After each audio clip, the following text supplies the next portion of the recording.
Right, so as promised, this is my light fighter kit.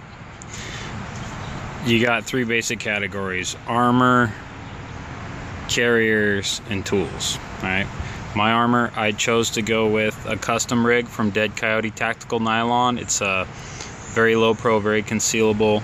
It has both front and back ceramic sappies, and I use a gunfighter cut ACH with a custom helmet cover from Dead Coyote with the ability to add night vision in later if I like. But my theory on helmets is there's a lot of bump helmets on the market right now that look real cool and everything, but if you're gonna have that taking up space, it might as well protect your noggin from more than bumping your head. So think about it. If you're gonna have a helmet, you're gonna carry something that bulky, it kind of makes more sense to spend a little bit more in weight to have ballistic protection. So we go to carriers, and this is my upper body rig. This goes on over my vest. UW Swamp Fox, UW gear, as you were, Swamp Fox chest rig, attached to a gray Ghost Gear salt pack. They snap right up together, almost like those two companies were talking, because they were. I know John Ammons, who makes those, and I met GW, heirs of Gray Ghost Gear and Tactical Tailor this year. Two great guys. They got their heads on straight. I am missing right here on this panel. I'm going to get a HSGI bleeder or an Archangel, a really low pro IFAK to go on there, so I have redundancy in my IFAKs. But 4 magazines for my rifle, and this has got some of my more goody sustainment gear in it. My BioLite rides in there. I'll show you some pictures of that and my war belt broken down and unpacked, so you can see how my loadout and why. All right, because I do have redundancy between lower body and upper body. And then you come to the war belt. I use the HSGI cover because it's got this really cushy non-skid on the back side of it, which I find to be very good at supporting the weight. Using a VTAC buckle, you don't have to get this fancy, but I highly recommend you stay away from the plastic ones. So right to left, I have my dump sack, and this is the Mars Tactical dump sack. It only takes up 1 MOLLE slot, and it's a 10 magazine dump sack that folds out.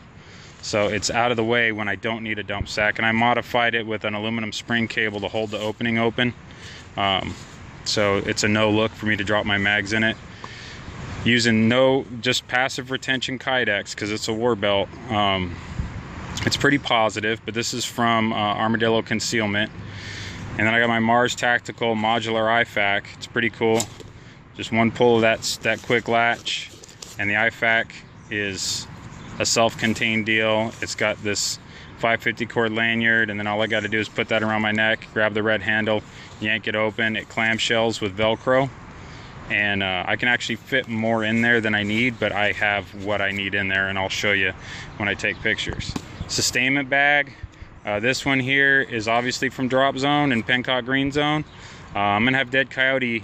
I've got an idea for a more properly contoured ergonomic sustainment pack that holds a little bit more and takes up less space. I got to get with Noah on that.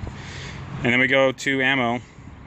On my left side, I always carry a multi-tool. This is a first-gen US-made SOG multi-tool. 2 pistol mags and 3 rifle mags. So between my belt and my chest rig, that's 7 rifle magazines, plus 1 in the rifle is 8. That's just a little bit over your basic load. And then my primary, most important tool, this is the first one ever, the WMATN. Notice it's 1/4 inch steel. It's hefty, it's perfectly balanced, like literally the balance point is there. But it has a clean contoured edge. I moved to this was I hate to claim it completely, but I had a very in-depth role in designing this knife. It's purpose designed as a bushcrafting knife, but it also has a lot of fighting applications. But this is super durable. It's properly made, properly heat treated. I can rely on this forever. My kids will inherit this knife. And the sheath for this is made by Gunfighters Inc. So lower body is carrying ammo, upper body's carrying ammo, lower body's got sustainment, upper body's got sustainment. If I need to trim weight, I can lose that and not that, because that saves my life. That's comfort food and ammo. I'm still comfort food, life-saving, and ammo. Got my bases covered. If I got to drop weight, I can fight from just the war belt. But all three of these systems together are very, very flexible. They move well. They're not a hindrance. And especially if you're going to operate from vehicles in an urban area, this is what, in my opinion, the military was missing all 10 years I was in it. But coming up after this, I'll break these two systems down. I'll show you how they're loaded, show you what I carry on me at all times, and keep in mind that this is not my go bag. This is my everyday rollout, because I expect my go bag to be cached, and I expect to be outgunned, outmaneuvered if I gotta use this stuff, be it a gang or whatever, or a military force or whatever. This may be what I have to live on for a little bit before I can get my go bag back and get out of that area.